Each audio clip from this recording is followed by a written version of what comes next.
Born around 520, Radegonde was the daughter of Berthar, king of Thuringia, along with his two brothers, Baderic and Hermanfrid. Unfortunately, as so often happened during those times, the three brothers were rivals. They shared the kingdom of Thuringia between them, which had been their father's wish when he died.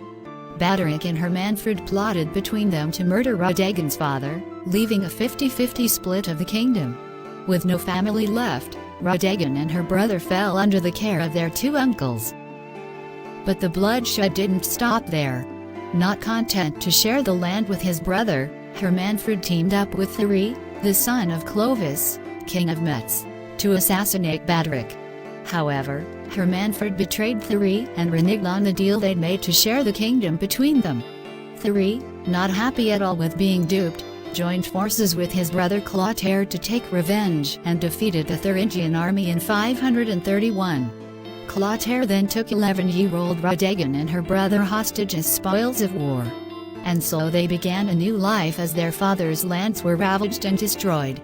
Despite being held prisoner by Clotaire in his royal villas in Athos, near Peyron, Radegonde was well educated. Here, she learned about the lives of the saints and studied the gospel, among other things. When Clotaire's wife died, he decided he'd marry Radegonde, but as you can imagine, she wasn't so keen. Why on earth would she want to marry a man who had destroyed her kingdom and killed her family? As was often the case in those days, Radegonde had little choice in the matter. Although she tried running away from him, it didn't take his troops long to find her and bring her back to Soissons. Resigning herself to her fate, she saw this as her path forward and dedicated herself to softening her power-hungry husband, saving many lives in the process. She'd been married for nearly 10 years before disaster struck again, this time involving her brother. As the last remaining heir to the Thuringian dynasty, Clotaire saw him as a threat and had him killed. This was a step too far for Radegonde, so she took flight and ran for her life, heading towards a town called Six. But Clotaire didn't want to let her go, so he sent his troops after her, and this is where she performed her first miracle.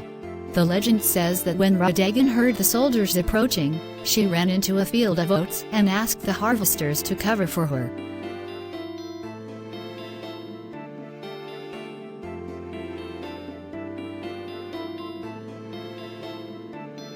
They agreed that if asked, they would tell the soldiers they hadn't seen anyone in the field since the seeds had been sown.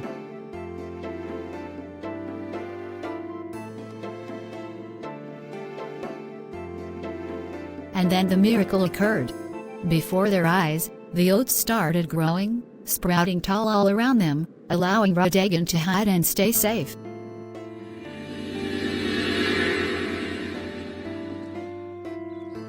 When the soldiers arrived and asked the harvesters if they'd seen her, they stuck to the story, and Radegonde escaped their clutches.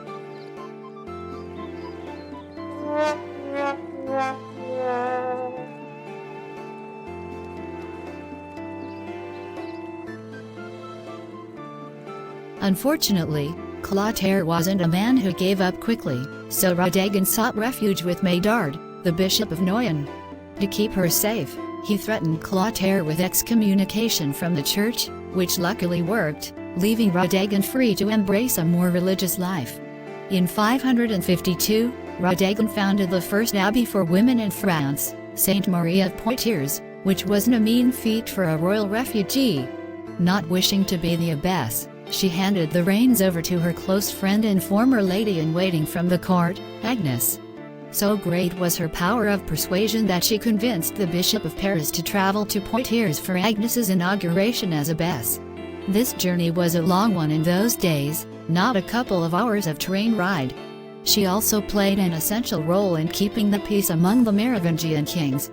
Having learned her craft by doing a similar role for her husband, she was adept at keeping them from slaughtering each other and their rivals.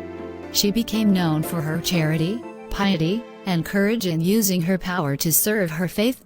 She is said to have used her money to liberate prisoners, care for lepers, save sailors in danger, and more. Radegonde lived out her days performing many small miracles, healing the sick, and helping those in need.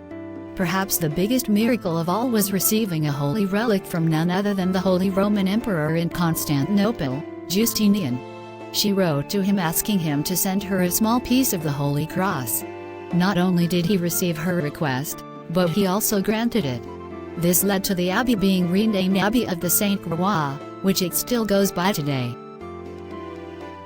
The Grand Gueule, corrupted from Grand Goyle, Great Gullet, or more simply Big Mouth, is one of many French dragons associated with cities and their patron saints. In this case, it is linked with Poitiers. The current and best-known effigy, created by one Gargot, dates to 1677. The tradition itself goes back at least to 1466, where the dragon is mentioned in a list of banners and insignia carried during a Rogation Day procession. As seen in its carved effigy at the Abbey of Saint Croix, the Grand Gueule is a monstrous bat-winged dragon with a gaping mouth. It is armed with hooked claws and a forked scorpion stinger. It is bronze green in color with a red collar around its neck. The dragon terrorized Poitiers until it was slain. One account says that Saint Radegonde of Poitiers killed it through a fervent prayer, a prayer which literally flew like a projectile and hit the dragon like a crossbow bolt.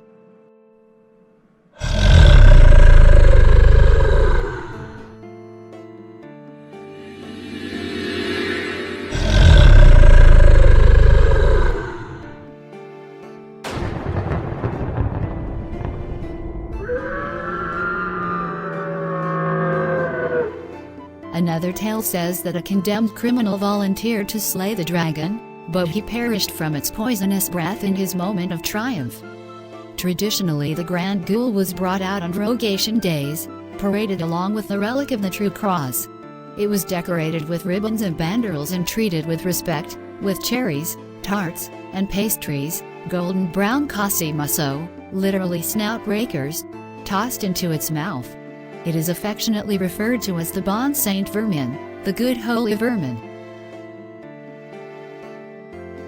When she died on August 13, 587, she was buried near the abbey, but outside the city's walls, which was the custom at the time.